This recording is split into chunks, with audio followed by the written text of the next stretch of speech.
Okay, so the video that you guys just watched was a recording of a traditional autumn ceremony in a Confucian temple called the Offering of Silk. Essentially what they're doing is making offerings of silk, wine, and incense to the spirits of Confucius's major disciples. Right? That's the purpose of the ceremony. So what did you notice about the ceremony itself? Anything you observed from watching this? Well structured. Pardon? Well structured. It's really structured, right? Yeah. The music is extremely repetitive, right?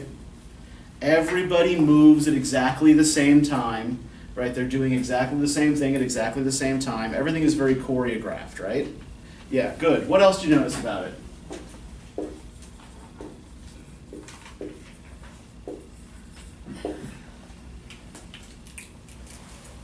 There's only one speaker.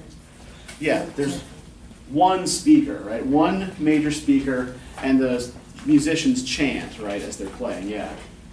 One speaker. So there's clearly one guy in charge, right? One guy running the entire ritual. One guy running the whole ceremony. Good. What else? That one speaker carries the 1/3 and 5th, I guess. And when it comes to the choreo, Okay. like, you notice in the music, like, Yeah. the instruments follow that same 1st, 3rd, and 5th Uh-huh. when it comes to the chord, and that same one speaker follows the same dynamic. when it Okay, yeah, comes to the speaker is working in tandem with the music, right? Yeah.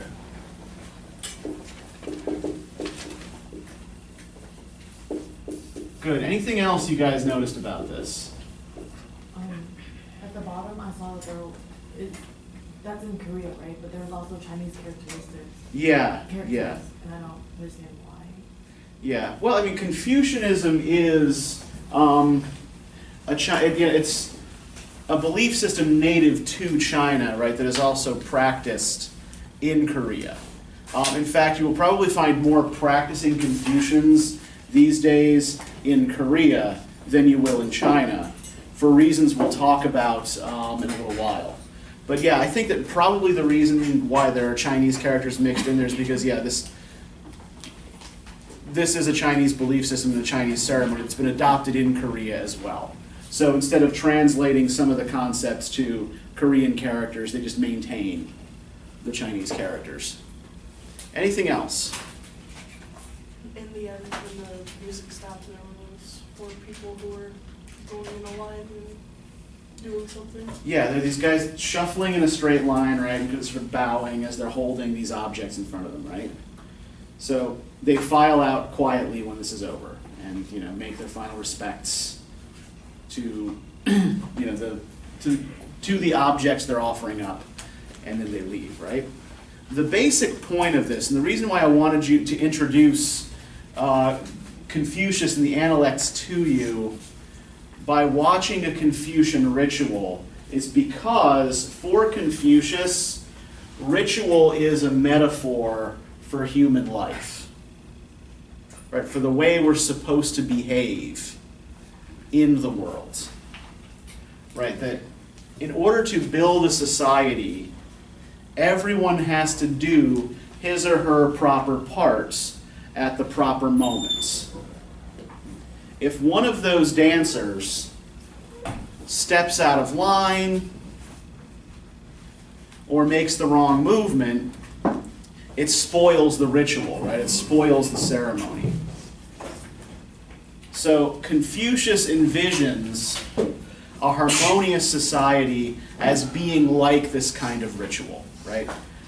Well choreographed, everyone doing their particular assigned parts around a kind of powerful fixed central point, right? Okay, so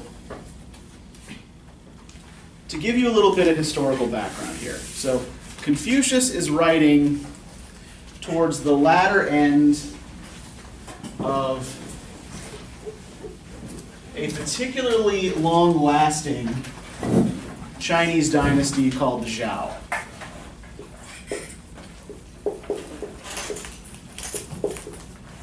Right, the Zhao ruled China from about 1045 BCE to roughly 256 BCE.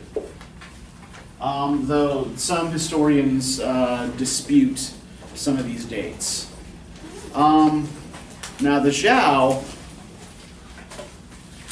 had been the originators of an idea that they called the mandate of heaven.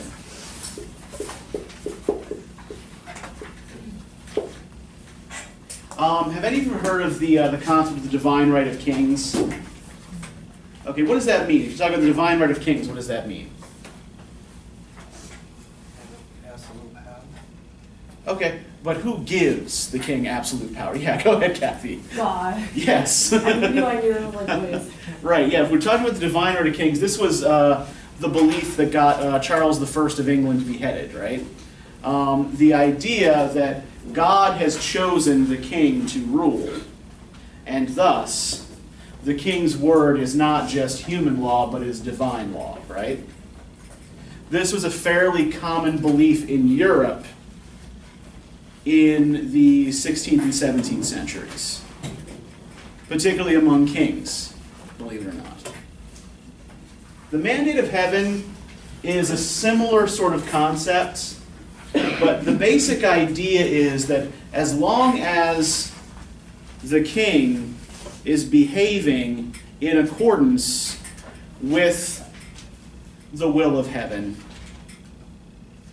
which doesn't necessarily refer to any specific God, but sort of more refers to, it's like accordance with nature, right?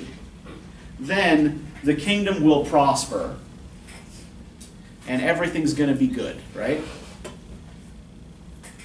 The people will be happy and prosperous. Relations with other states will be peaceful. Everything's going to be great. It's if the king steps out of line with nature and loses the mandate of heaven that things start to fall apart.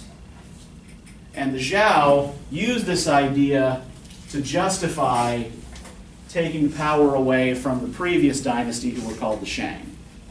Right? Their argument was that because the Shang dynasty had degenerated into chaos, they had lost the mandate of heaven, and thus it was time for someone else to take over. Now, by the time Confucius is writing, he's writing in a period of long decline in the Zhao dynasty, called the Spring and Autumn period.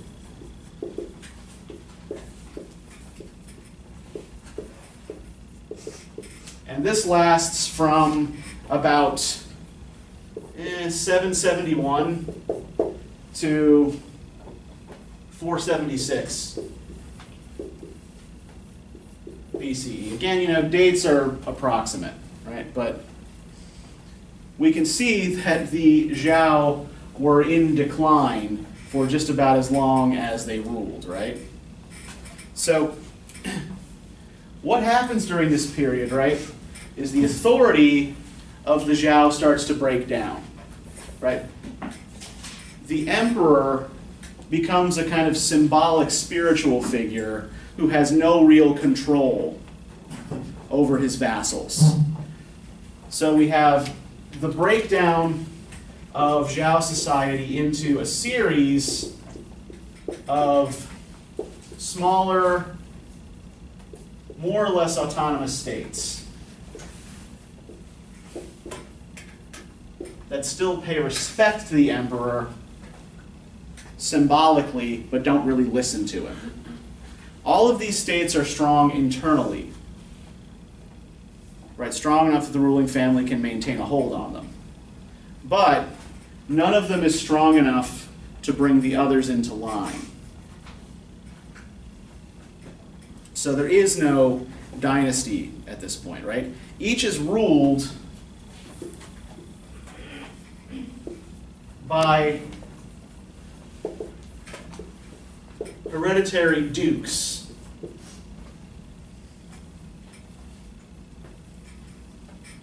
who, in order to help run their states, hire these guys called shi, S-H-I-H. Now, shi are not noblemen. They're commoners. The word shi translates into English as something like men of service.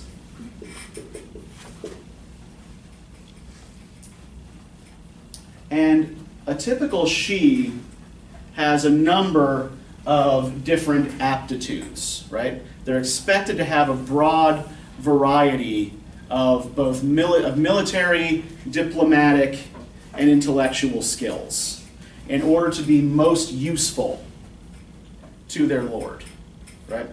A particularly useful shi is one who is going to be in demand. So the 6 arts that a shi is expected to master are ritual, music, writing, mathematics, archery, and charioteering.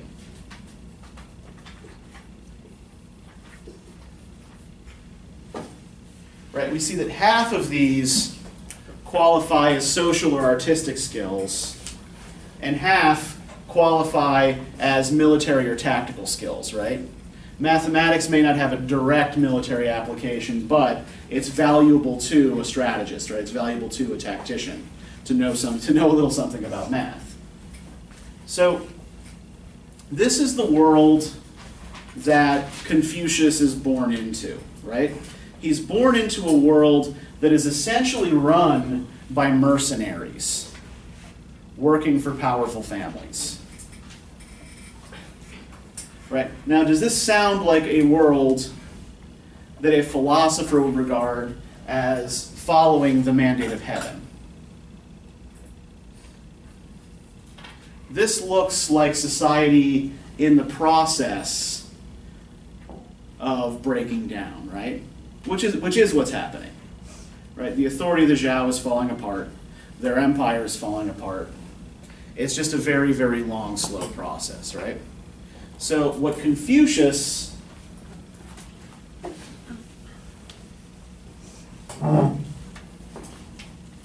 tries to do is restore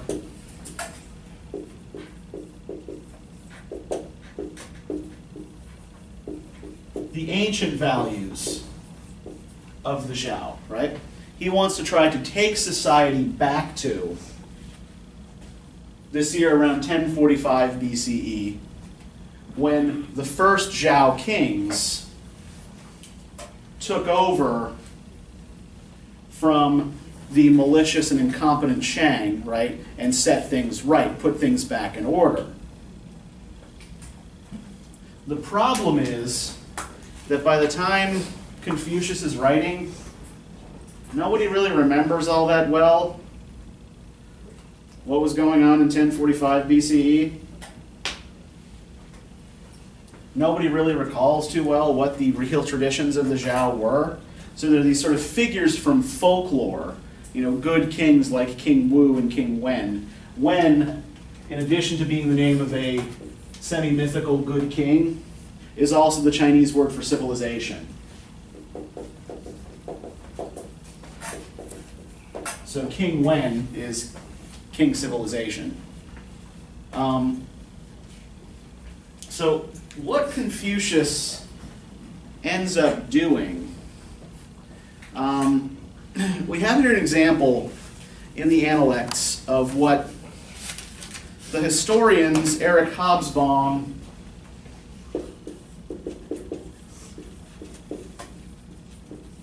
and Terence Ranger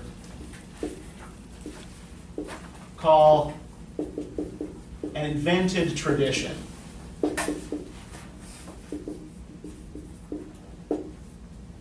So all this means is that you come up with a new concept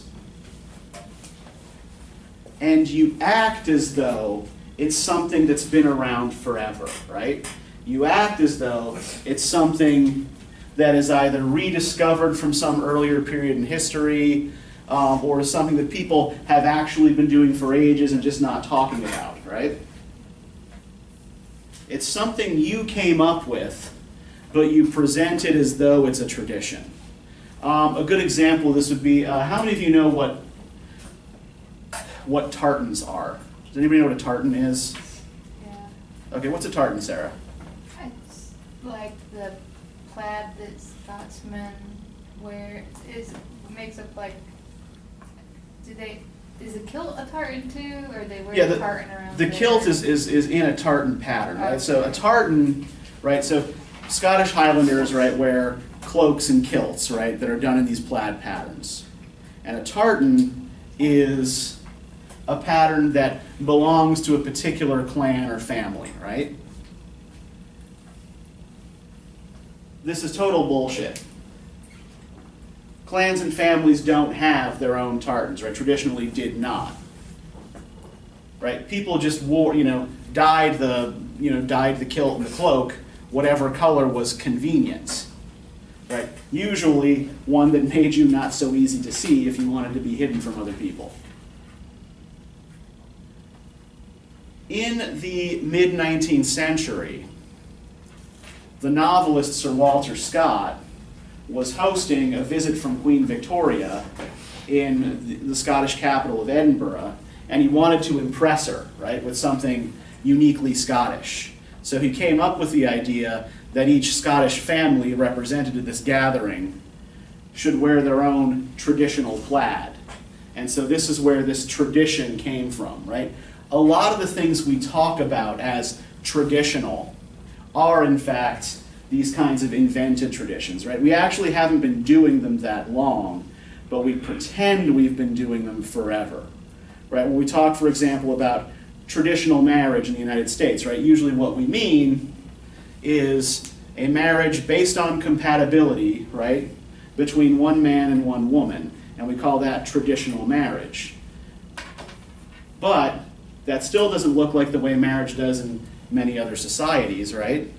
And it ignores what marriage actually looks like for most of human history. Right? Again, like, our idea of traditional marriage is one that comes only from the 19th century. So this is actually a useful concept to carry with us from the Analects to other texts we're going to be looking at as well, right? We're going to be looking at a lot of texts which invent new traditions or involve new invented traditions and pretend that these are things that people have been doing forever, right? So this is what Confucius is doing. He's essentially presenting a new vision of society, but pretending that it harkens back to an older one, right? So Confucius's vision is based on the accumulation of what is called De, D-E. You'll also sometimes see this spelled T-E. And De translates to excellence or virtue. And you accumulate De by following three principles, which are interrelated. Ren, Li, and Yi. Ren translates to humanity, but more literally refers to something like your feeling for others, right? Sympathy and empathy, how much you care about other people, right? How you behave socially with others. Li means ritual, but refers not just to formal ritual like the one we saw in the Changmiao Shrine here, but refers also to proper social behavior.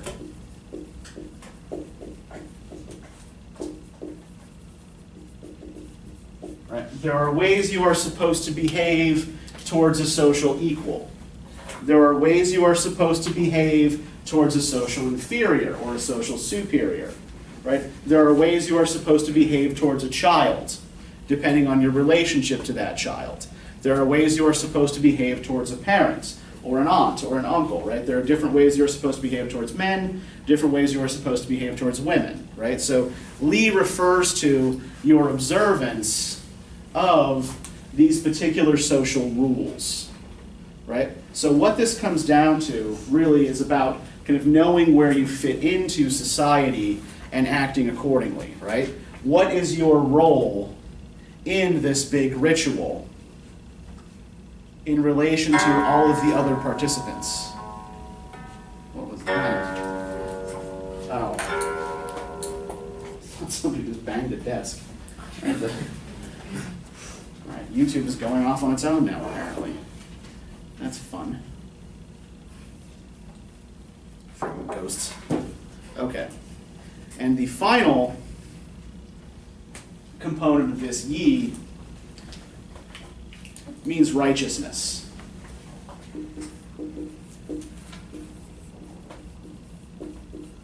Right? Really, it's your moral sense, your capacity for doing good. So, your love for others and concern for their well-being, your ren, is cultivated by your observance of proper social behavior, proper ritual, right? Which in turn feeds your moral sense, right? You learn to be moral, you learn to be better by practicing proper social behavior towards others. So what this is a kind of ethos of cultivation, right? It's not about a human being embracing his or her nature. It's about a human being striving to become better. And you strive to become better through contact with others. And in the end, right, as you accumulate day, you become what Confucius calls a junzi. Junzi translates to gentleman.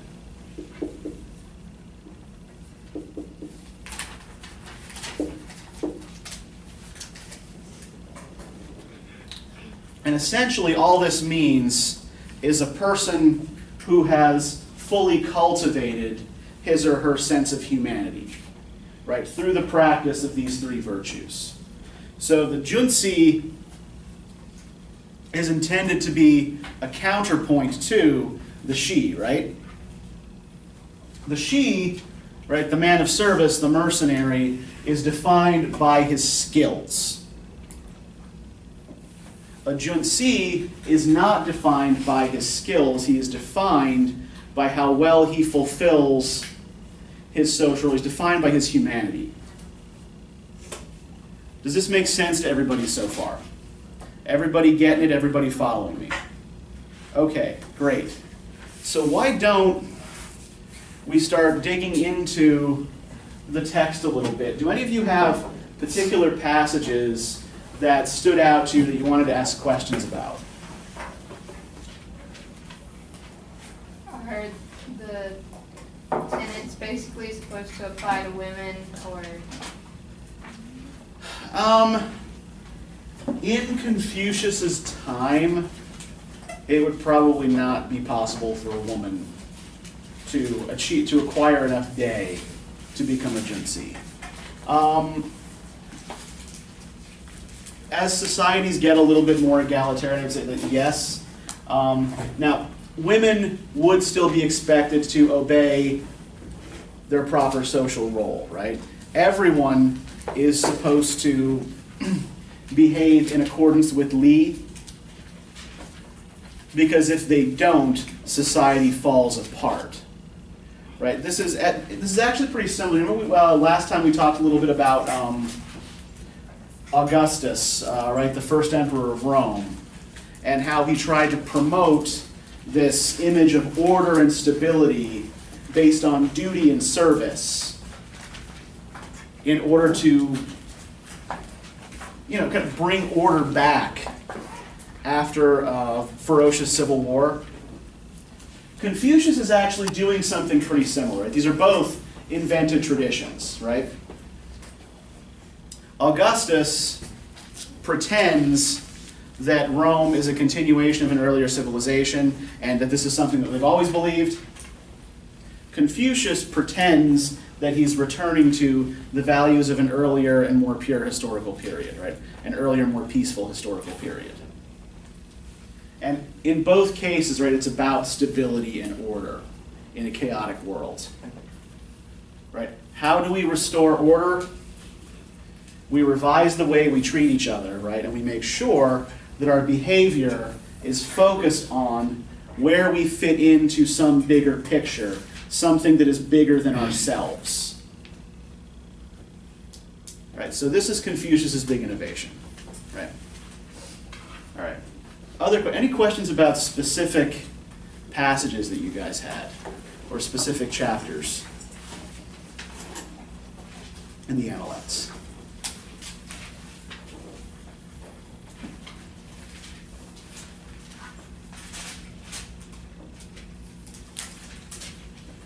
And ritual purposes, what does 3 represent?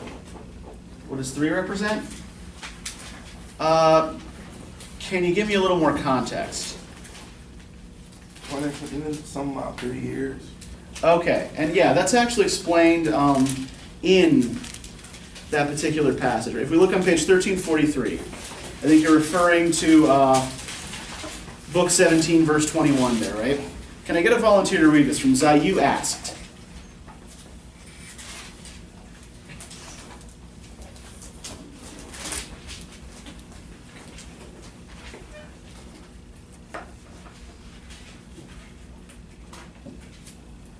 Anyone can go. Yeah, go for it, DeMarcus. Thanks. 3 years mourning for one's parents. This is quite long. If a gentleman stops all ritual practices for 3 years, the practice will decay. If he stops all musical performances for 3 years, music will be lost. As the old crop is consumed, a new crop grows up. And for lighting the fire, a new lighter is used, which with each season. 1 year of mourning should be enough. The master said, if after only 1 year you were again to eat white rice and to wear silk, will you feel at ease? Absolutely. In that case, go ahead. The reason a gentleman prolongs his mourning is simply that since fine food seems tasteless to him, and music offers him no enjoyment, and the comfort of his house makes him uneasy, he prefers to do without all these pleasures. But now, if you can enjoy them, go ahead. And Zayu left. Mm-hmm. Keep going. The master said, Zayu is the boy of humanity. After a child is born for the first 3 years of his life, he does not leave his parents' bosom. 3 years mourning is a custom that is observed everywhere in the world. Did Zayu never enjoy the love of his parents, even for 3 years? All right, thank you, DeMarcus. Okay, so what's the concern that Zayu expresses, right? Why does he worry that 3 years is too long, a period of mourning for your parents?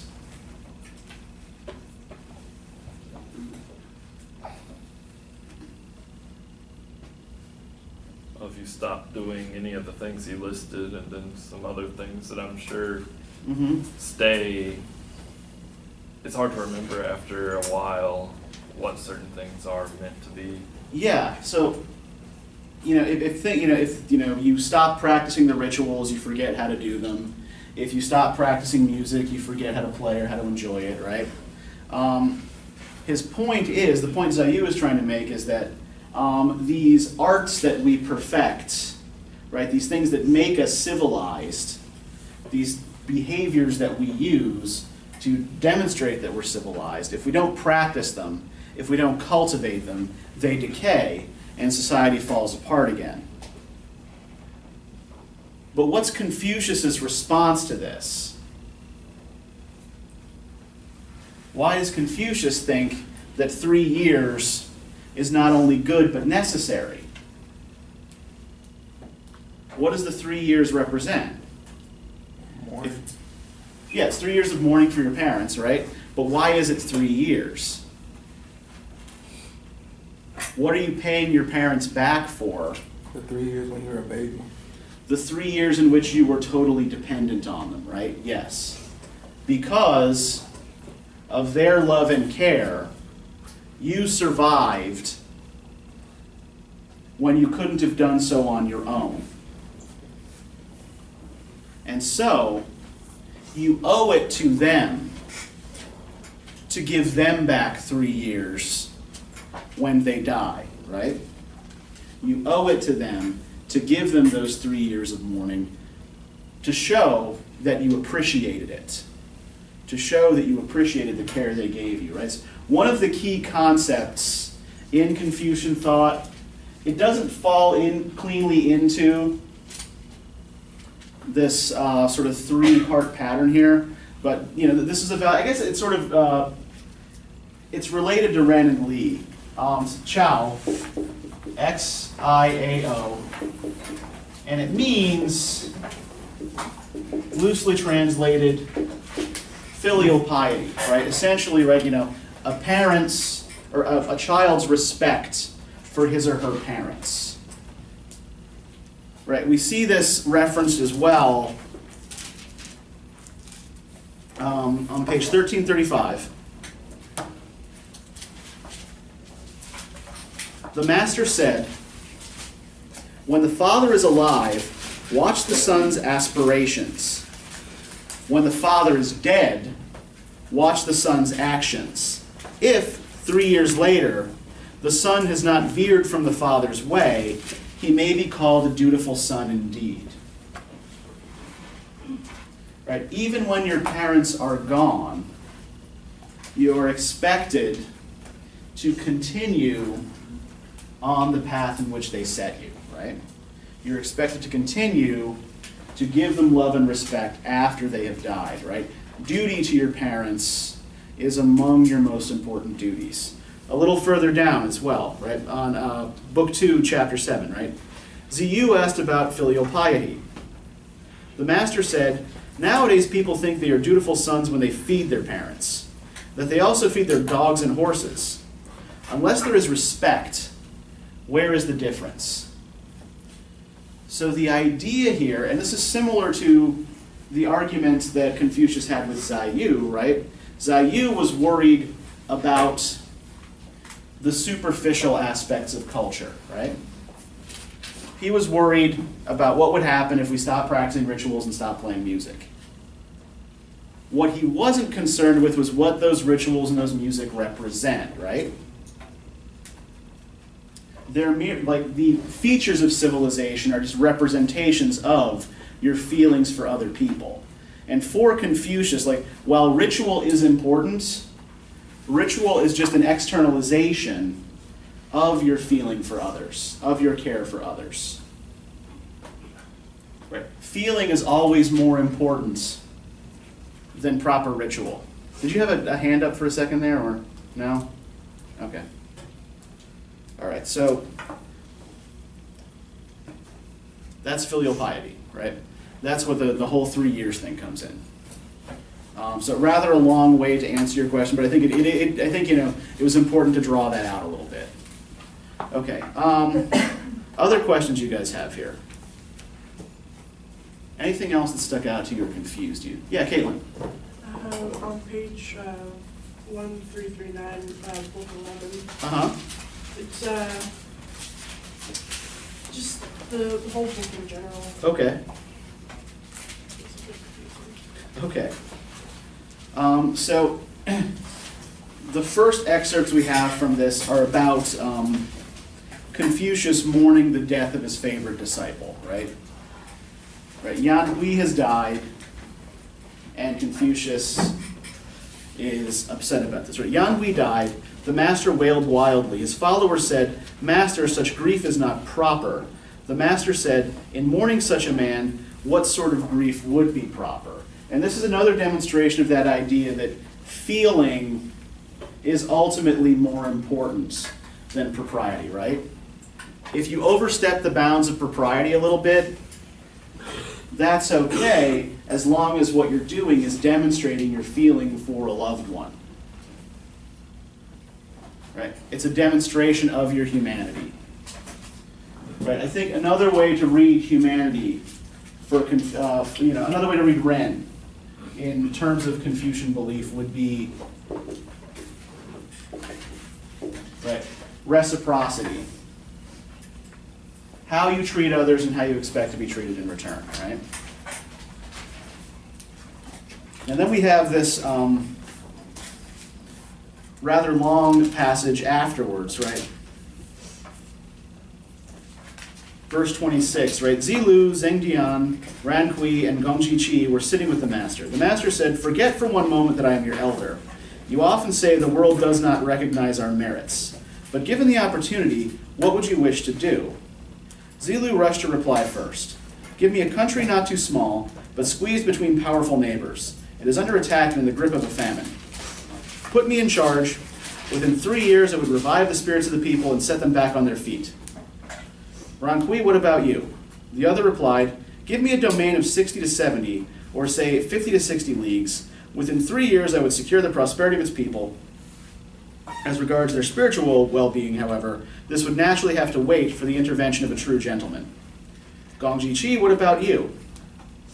"I don't say that I would be able to do this, but I would like to learn. In the ceremonies of the ancestral temple, such as a diplomatic conference, for instance, or in chasuble and cap, I would like to play the part of a junior assistant." So the ambitions of these first three disciples are all political in some way, right? They're, I want to run a state, right? And if you give that state to me, I'll be able to put it right. Or, I want to serve in an important ritual in a very important place, right? Now, most of them are also sort of shot through with false modesty, as Confucius notes a little bit later, right? But what these guys want to do is find ways to put their skills to work. Now, given what we've talked about with the distinction between the Junzi and the Shi, how do you think Confucius regards professional skill? Is professional skill really all that important to him? No. Second. Yeah. The skills of the Shi ultimately don't matter, right? What matters is feeling. What matters is friendship. What matters is human relationships that are conducted in accordance with proper social rules. And this is why he prefers Zhengdian's plan, right? Zhengdian says, well, I want to take my zither and go to the river and go swimming with my friends, right? And then walk home singing in the rain. Right? So Zhengdian describes a pleasant outing with friends.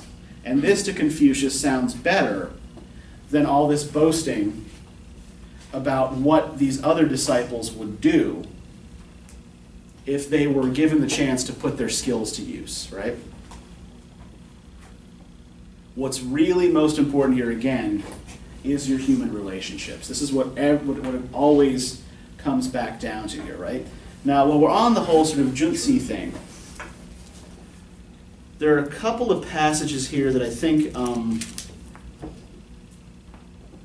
show how the Junzi serves as a model for others. First, we look at a kind of negative model in Book 12. We have verse 18. Can I get somebody to read that volunteer from Lord Ji Kang was troubled by burglars?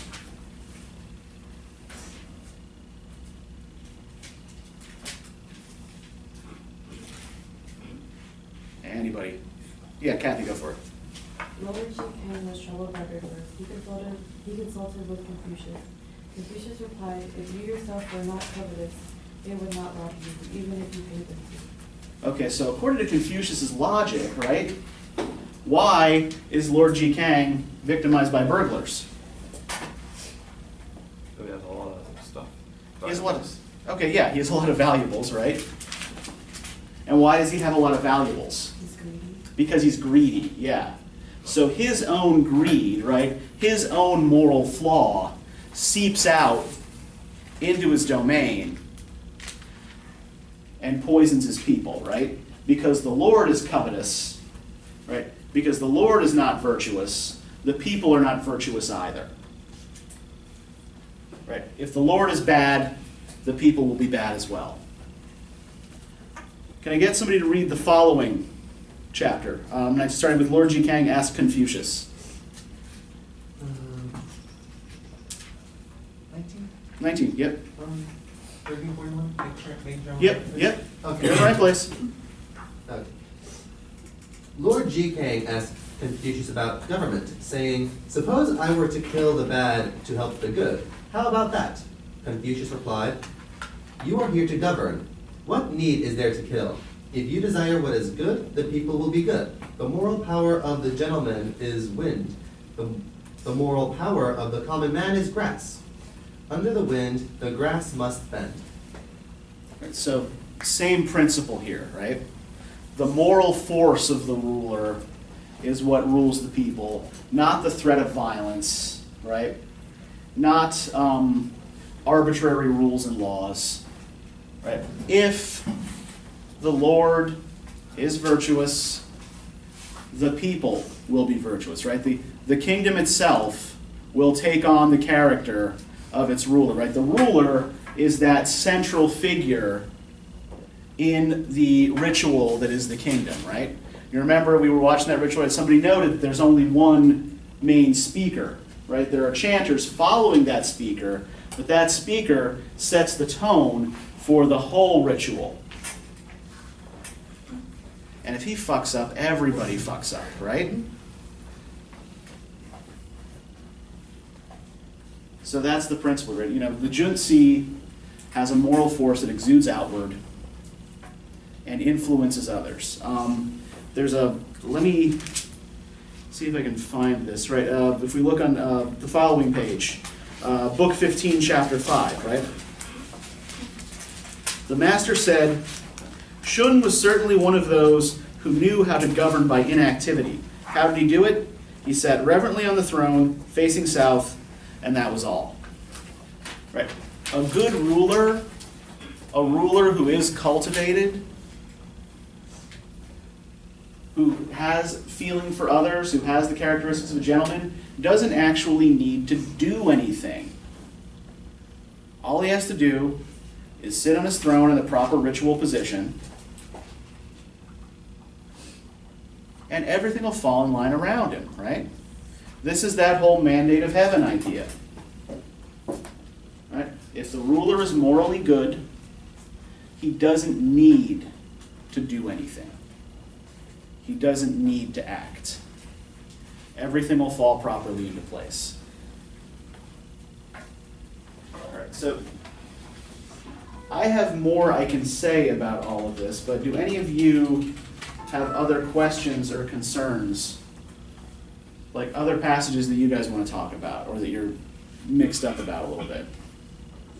From what I was reading in the intro, Uh-huh. Confucianism wasn't really picked up during Confucius's lifetime. So No. when did it, and when and like why did it actually become popular? Okay, so Confucius was largely ignored in his own lifetime. In part because, let's be honest, a society that is, in inexorable decay, it's not going to be rescued by one dude, right? However smart he is and however interesting his ideas might be. So by the time we get to the end of this spring and autumn period in which Confucius lived, we have the beginning of what's called the Warring States period, which we'll talk about in more detail next time when we look at the Tao Te Ching. But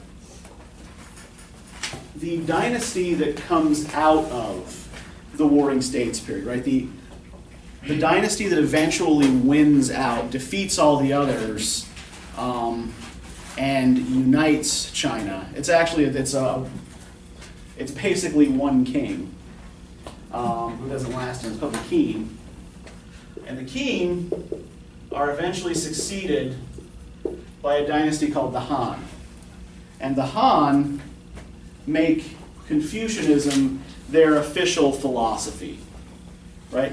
And in a lot of ways, like once you've got a kingdom that's already stabilized, this is a system that makes a lot of sense, right? If what you want to do is preserve social order and keep things humming along nicely, right? A system that promotes people respectfully obeying their positions in society, that prescribes relationships between superiors and inferiors, that encourages people to just freaking be nice to each other, right, is pretty appealing, right? And much easier to impose on a society that's already stable than on one that's falling apart. So yeah, it's in that much later period, after a period of much more brutal and bloody civil war, that Confucianism becomes popular. It becomes really influential. Prior to that, I think it's like the period of 1,000 schools or something. Like there are dozens and dozens of competing sages wandering around China with different visions of society and how society ought to work. And Confucianism is just one of the winners, really. Other questions? This isn't a question, but Yeah. I got the notion that our society is completely opposite of everything in here to Okay. develop in order, you know what I mean? Why so? Like the filial piety, I feel like that's completely obliterated. Okay. And just people don't have like respect for each other in general anymore either. Mm-hmm. Western societies overall have tended to be more individualistic in their values. Confucianism is very much a collectivist kind of philosophy, right? Individually, you matter more as a member of the group than you do on your own, right? On your own, you can't accomplish as much as you can if you take your place in the great ritual and are working in tandem with everybody, right? Now, not all Chinese philosophical systems work the same way, right? Confucianism is collectivist. Taoism, which we'll look at next time, is much more about the cultivation of individual power, right? Now, Confucianism, yeah, you cultivate individual virtue for the good of everyone. And all of that is kind of like a big bundle to reach enlightenment, right? Yeah. Is that like- And you reach enlightenment really in order to lead others along, right? To provide a moral example that others will follow. So it's all based on society's good as the highest value, rather than on individual good as the highest value. But yeah, it's sometimes hard for people who are more used to Western belief systems to wrap their heads around. Because yeah, it doesn't place the same amount of value on the individual and on the desires and needs of the individual. Other questions, comments, observations? Yeah, Kathy. So if we're talking about the king that was just sitting there and just letting the flow go, whatever, Uh-huh. is it kind of like do nothing and something will happen? Is it kind of like that? It's sort of, well, the king is doing nothing now, but he had to follow this process of cultivation to get to where he is. So it's not so much do nothing and something will. It's not really about, I guess that's really kind of more about chance. This isn't about chance. This is an argument that the ruler who is cultivated genuinely exercises a power over his domain that just brings everything into line. It brings the people into line, it brings nature into line. Everything's just going to fall into place. Like, the reason he doesn't have to do anything now except sit in the proper ritual position is that he's already attained this state. Right? I think there's another passage where, let me see if I can find it.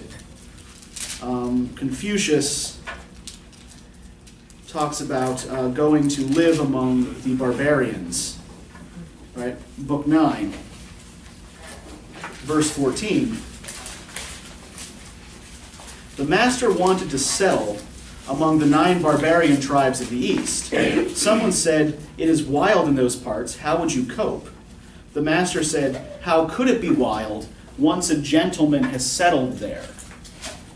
So the gentleman doesn't have to do anything but settle there. He's already a gentleman. He's already done that work. But once he is settled there, his day will transform the people in the place. Right, we'll bring everything into order around him. It's almost like, think of it almost as like planets orbiting the sun, right? With the Junsi as the sun, and everything else in the domain is planets and moons orbiting around him. Right, they're sort of pulled, like, it's almost like a kind of gravitational pull. Does that make sense? Does that answer your question? Anything else? Anybody? You guys are coming up with really good questions about this.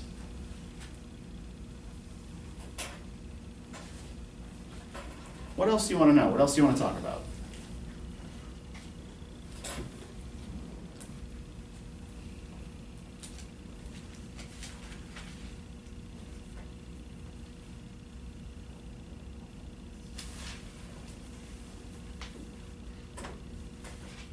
Would he translate to Chi? Because I noticed in the ritual, I saw this guy moving his arms in a circular pattern as if he was doing Tai Chi.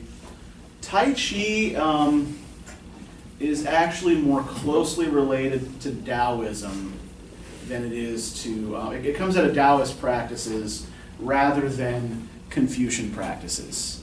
Tai Chi is something you do more for self-cultivation rather than for the good of everybody. So, not really. Yeah, there's no direct relationship there.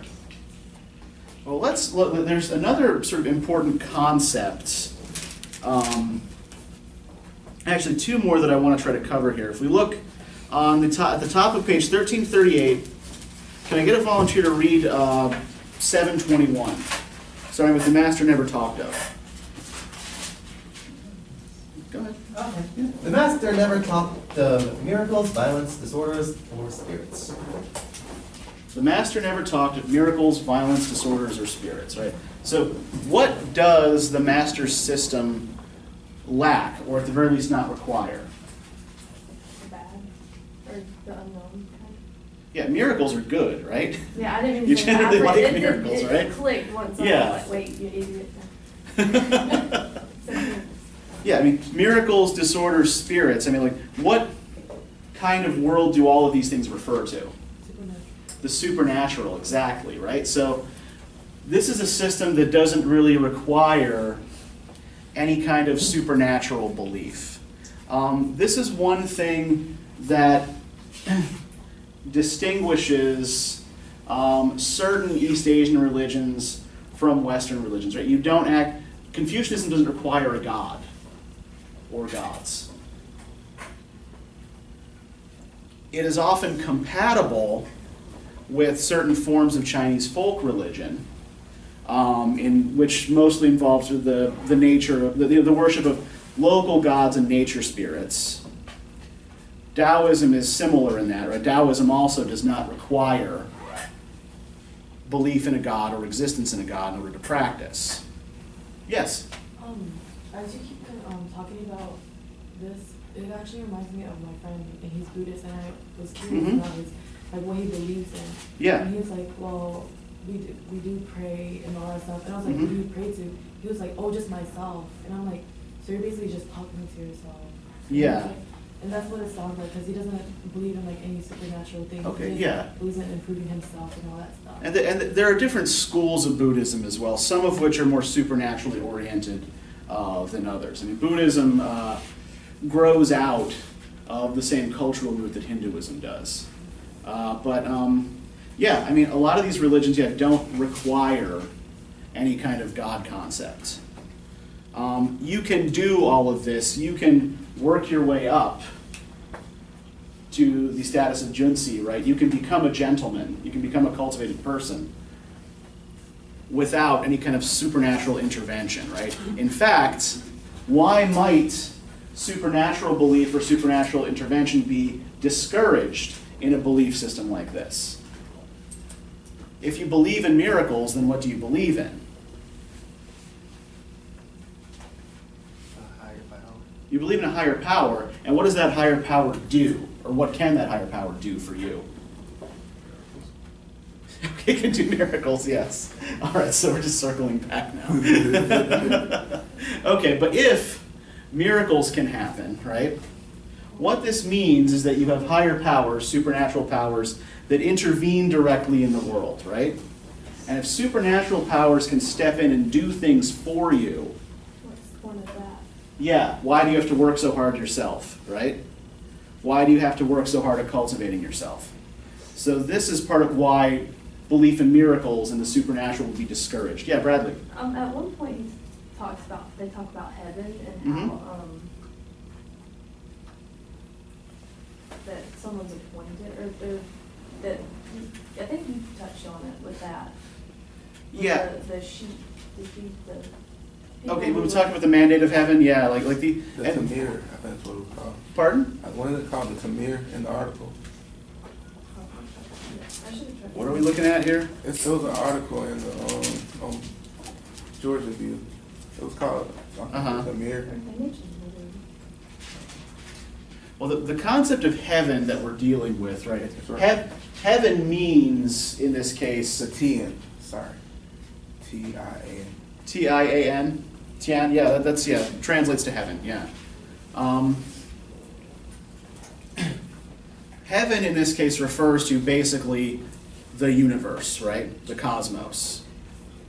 Right? The will of heaven is the will of nature, is the will of the universe. It's not the will of any specific god. You can believe in gods and be a Confucian, but you don't have to. Right? You can follow the system without. Is there any concept of an afterlife in Confucianism?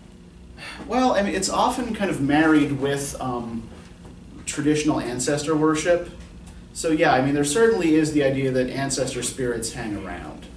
I mean, that's, the whole point of this ritual that I showed at the beginning of class, right? Is they're making an offering to the disciples of Confucius, right? So that indicates a belief that spirits do hang around, right? But I think that's not something that's actually part of Confucius's own system. That's a sort of pre-existing belief that gets incorporated by later followers of the system, if that makes sense. Yeah, Kathy. So when I was younger, Uh-huh. for New Year's, we used to burn like money Mm-hmm. to like buy a plane ticket for my grandfather to go to heaven. Yeah, But I also thought it was also to make them comfortable in the afterlife or something. Is that what this is? Sure. Like? yeah. I mean, and that's all. I mean, that's not a specifically Chinese or East Asian cultural practice either, right? We remember from Gilgamesh, right, that when Enkidu dies, Gilgamesh builds that big-ass statue of him, right? And makes all those offerings of things for Enkidu to have in the afterlife, right? Yeah, this is something that comes down from some of our most ancient practices. The idea that you sacrifice certain things from this world to give people in the next world a better afterlife. But yeah, again, that would be something that people would have, there are probably Confucians who do that, but it would be something that people were already doing, that they just didn't give up doing. And the other thing to remember about this as well is that we don't really have in the Analects the direct words of Confucius, right? The Analects is part of a series of important books that are often attributed to Confucius. But it's sort of like the same as that tradition in which Moses wrote the first 5 books of the Bible, right? He didn't really, but these have come in cultural, like in sort of cultural tradition and cultural memory to be associated with him, right? So the Confucian classics become these books that anyone who wants to become a gentleman is expected to master. And in addition to the Analects,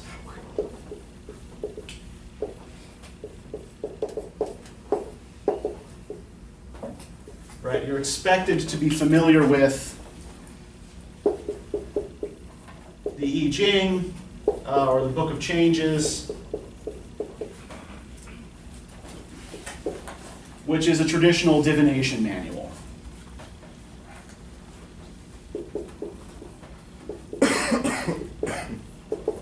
The Book of Rites, which passes down the proper dress, proper object placement, proper movements and ritual music for a variety of different ceremonies. The Book of Documents, which is a series of, it's also sometimes called the Classic of History, but it's not actually what we would consider like a historical chronicle. It's a collection of letters and speeches. It's closer to what we would call like primary sources, right? That tell us something about figures from the past. What are the others? Shit.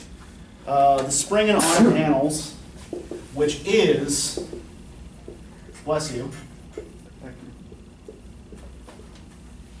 a historical chronicle of the sort that we're used to. And the Classic of Poetry.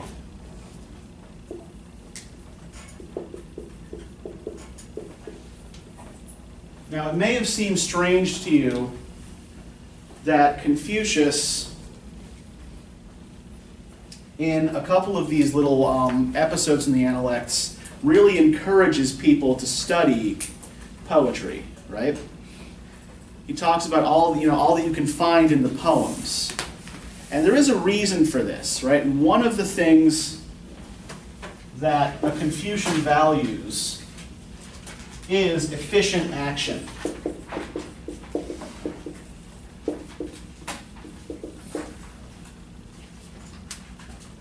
You expend only as much energy to perform an action as you actually need to. So there's an example of this. Where is it?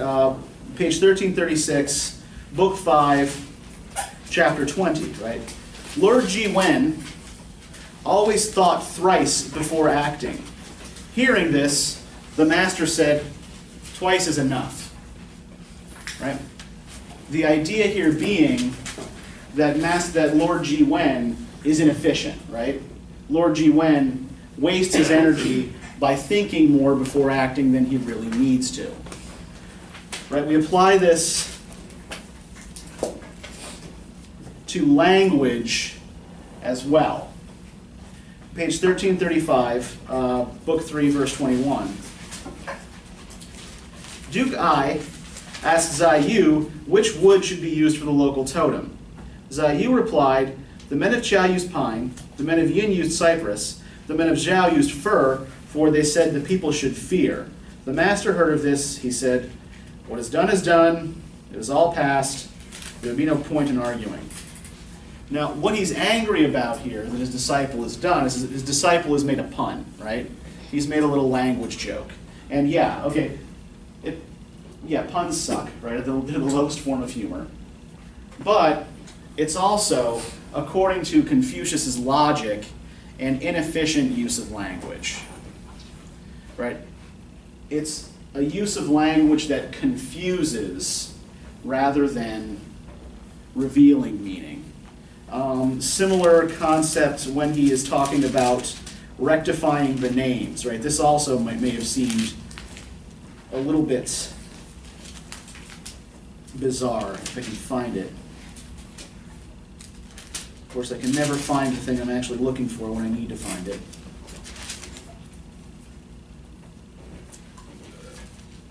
Right, page 1341, book 13, chapter 3. Zilu asked, if the ruler of Wei were to entrust you with the government of the country, what would be your first initiative? The master said, it would certainly be to rectify the names. Zilu said, really? Isn't this a little far-fetched? What is this rectification for? The master said, how boorish can you get? Whereupon a gentleman is incompetent, therefore he should remain silent. If the names are not correct, language is without an object. When language is without an object, no affair can be effected. When no affair can be effected, rites and music wither. When rites and music wither, punishments and penalties miss their target. When punishments and penalties miss their target, the people do not know where they stand. Therefore, whatever a gentleman conceives of, he must be able to say, and whatever he says, he must be able to do. In the matter of language, a gentleman leaves nothing to chance. So language is in a lot of ways the basis of social order, right? If we can't understand each other, if I can't speak to you and have you know what I'm saying, and you can't communicate back to me in like language, right? There can be no reciprocity between us. There can be no communication. There can thus be no ritual. And poetry, for Confucius, indicates skill in language. Right? The use of language to convey concrete feelings and impressions. Right? He would not regard this as inefficient. He would actually regard this as actually quite efficient and skillful. Right? So language and the efficient use of it actually sort of, in a lot of ways, forms the basis of Li, right? And thus also Ren. All right, so we're about out of time here. Does anybody have any questions about any of this? Anything you guys are unclear on? You guys actually did ask really good questions today, and please keep that up. You kept things well focused. So I take it the fact that everybody's putting their shit away means you don't have any questions. Yeah, Shantia.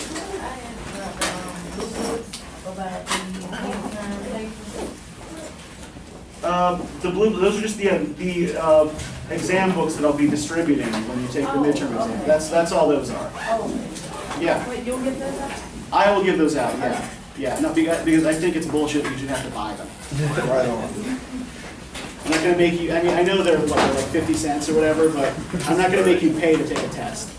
Right on. So we take here? Yeah, you come here at the normal time Okay. on that date on the syllabus. Don't be long. All right. So let me give you the reading questions for Dao De Jing. We're going to have another presentation group next time.